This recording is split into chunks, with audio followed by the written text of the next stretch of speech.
The sense of emergency in tackling the wildfires simply isn't mirrored by Australia's politics. Scientists say the gravity of the wildfires is directly linked to greenhouse gases making the planet warmer. Yet for nearly a decade, Australia's government has failed to take climate change seriously. This is coal. Don't be afraid. Don't be scared. 2017, and Australia's now Prime Minister Scott Morrison lauds carbon-emitting fossil fuels in Parliament, showing zero cognizance of the need for clean energy. Those opposite have an ideological, pathological fear of coal. Even at a major climate conference in Madrid just a few weeks ago, Australian delegates were accused of acting outside the spirit of the Paris Agreement designed to limit global warming. The Australians just kind of weren't really playing ball, were they?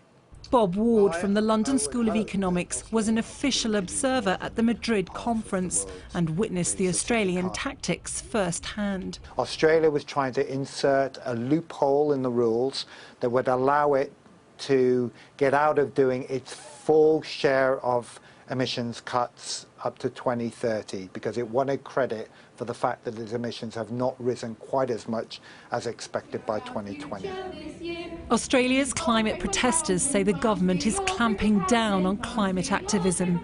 This video from a few days ago went viral. You may be arrested, force may be used. Do you understand, Izzy? You need to leave now. Are you going to leave for me? Yes. Excellent, thank you. It shows a teenage girl whose home was destroyed in the fires being threatened with arrest for protesting outside the Prime Minister's house.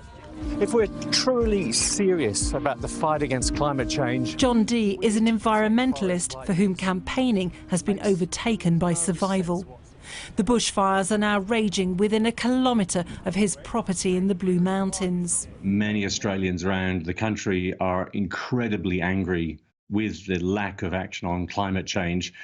We're seeing the results of it right now. You know, here in the Blue Mountains, truly awful, a truly awful day here with the ferocity of the fire way beyond what we're used to. You know, we're getting fires that are coming earlier, more often.